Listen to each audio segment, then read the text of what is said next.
Hey guys, welcome to Ollie's Zoo, the second episode in my YouTube series where I'm going to be highlighting how to care for several exotic species of animal.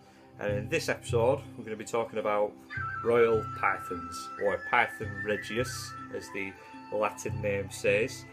You may recognise this chap from my last video. This is Alfred, my oldest royal python, and he's fully grown. He might put a bit more weight on as he gets a little bit older. He's 5 this year actually. Can't believe that I've had him for 5 years. Scary time flies so quickly. And he's about 3.5 foot long. He's actually a bit of a celebrity actually, is Alfred. He came on the radio with me a couple of months ago to talk about responsible snake keeping. And as you can see, he's totally humble about it. You know, he doesn't have anything to say. He doesn't have a great big ego like me. But behind me is his humble quarters where he resides. If I can just show you this top right corner here, when he was a wee little worm a couple of years ago, he used to sleep right up at the top of that canopy there. But as you can see from the size of him now, it'd be a bit of a problem for him to fit up there. And he has this great big piece of cork bark which he usually just likes to hide in and chill in most of the time. That's the thing about royal pythons, they are a very laid back type of snake, very shy. This usually comes from the fact that they have poor eyesight throughout the day anyway. At night time their vision does increase greatly, but because of this, as I say, they are quite a laid back type of snake, spend most of the time hiding. But Alfred here doesn't mind me going in every so often and just picking him up and handling him. And as I highlighted before in my last video, he's just so tame. I mean, you know, you couldn't ask for a better snake to handle really.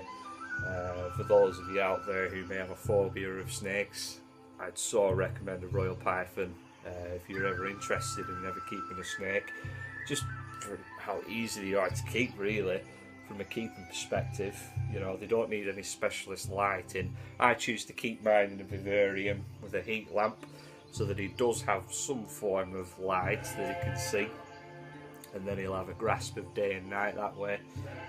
I keep him on a cork bark type substrate, and it looks all nice and naturalistic in there for him. They come from Central Africa, so they would be used to rainforesty type conditions.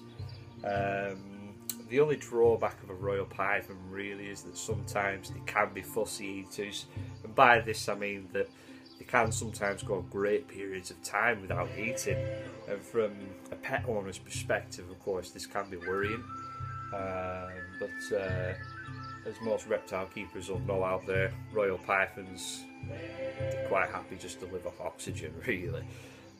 Alfred here, last year he went for an 8-month starve period. It didn't really do him much harm, you know. He lost a little bit of weight on his body, but other than that, he was fine, you know, no change to his behaviour or his condition. And another great thing about royal pythons is that they don't poo that often either. Which again, you know, if you're one of those type of people that don't like horrible smells from animals, then that's also a great consideration as to why you might want a royal python as a pet. And again, as you can see, he's got some gorgeous markings on him. He's just a normal royal python. You know, there are different variations of this animal out there which I'll cover again in another video, but just for now we're here talking about royal pythons.